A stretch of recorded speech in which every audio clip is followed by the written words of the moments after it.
பாலருந்தும் குழந்தை பருவத்திலேயே உமையவளின் ஞானப்பாலை அருந்தி எண்ணற்ற தேவாரங்களை பாடிய திருஞான சம்பந்தர்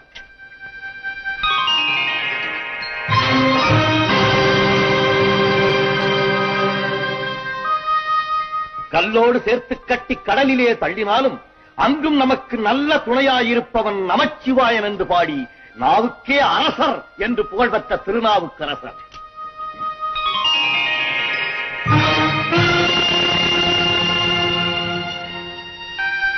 தன்னுடைய அந்தரங்க விஷயத்துக்காக ஆண்டவனையே தூது போகச் சொன்னவர். மறுத்தால் எங்கே சுந்தர தமிழால் தம்மை பாடாமல் விட்டு விடுவாரோ என்று பயந்து இவருக்காக இறைவனே தூது சென்றார். அப்படிப்பட்ட சுந்தரர்